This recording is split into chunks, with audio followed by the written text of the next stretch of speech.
আমি এই মুহূর্তে দাঁড়িয়ে আছি চুনারঘাট উপজেলার খোয়াই নদীর বেলি ব্রিজের পাশে। আপনারা দেখছেন এখানে কিন্তু এই ব্রিজটি কিন্তু 24 ঘন্টায় কিন্তু এদিকে গাড়ি আসা যাওয়া করে, এবং বিশেষ করে আমি যে বিষয়টি দেখাতে চাচ্ছি, এই যে স্থানগুলোতে কিন্তু একটি ময়লার বাগার করে রাখা হয়েছিল।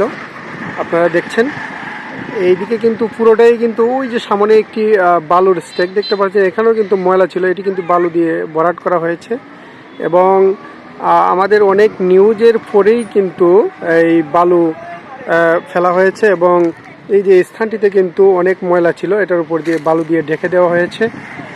আমাদের অনেক নিউজ করার পরেই কিন্তু এখানে একটি নিষেধাজ্ঞা দেওয়া হয়েছে, এখানে ময়লা আবর্জনা ফেলা নিষেধ, আদেশক্রমে চুনারঘাট পৌরসভা। তো বিশেষ করে এখানে কিন্তু এমন পরিস্থিতি ছিল যে ময়লা কিন্তু প্রতিনিয়তই কিন্তু ফালানো হতো।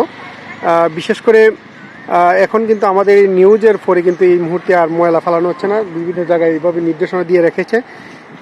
ময়লা ফালানোর ফলে কিন্তু এই নদীটি, আপনারা যে নদীটি দেখছেন, এই নদীটি কিন্তু একটি চলন্ত নদী, এখানে হয়তো নতুন করে আর কোনো ময়লা ফালানো হয় না। তো আমি এখনও যদি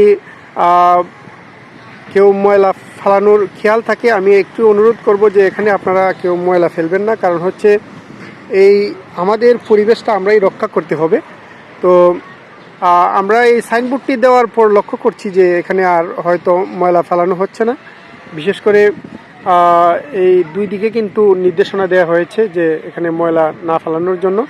পূর্বাঞ্চলের এবং পশ্চিমাঞ্চলের মানুষ আসা যাওয়ার পর্যায়ে কিন্তু এই দুর্গন্ধটা তারা নাকের ডগায় লাগতো।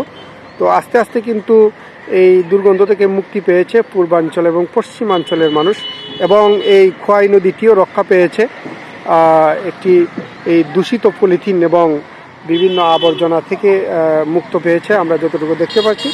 তো এইভাবেই কিন্তু আসলে অনেকেই বলেন যে নিউজে কিন্তু অনেক সময় কাজ হয় না, কিন্তু দেখেন আমরা অনেক নিউজ লাইভ করতে করতেই কিন্তু এটির একটি সমাধান এনেছি। আজকের পর থেকে কিন্তু হয়তো আর এরকম হবে না। তো আরেকটা বিষয় আমি লক্ষ্য করছি যে সাবেক মেয়র নাজিমউদ্দিন শামসু কিন্তু আমাদেরকে কিছু দিন আগে জানিয়েছেন যে উনি বড় একটা পুকুরের মতো গর্ত করে ওইখানে ময়লা ফেলছেন, এরকম একটি জায়গা উনি বের করেছেন, এবং ওইখানেই কিন্তু ময়লা ফালানো হচ্ছে। তো যাই হোক, আমরা আজকের মতো বিদায় নিলাম। ভালো থাকবেন, সুস্থ থাকবেন, ধন্যবাদ সকলকে।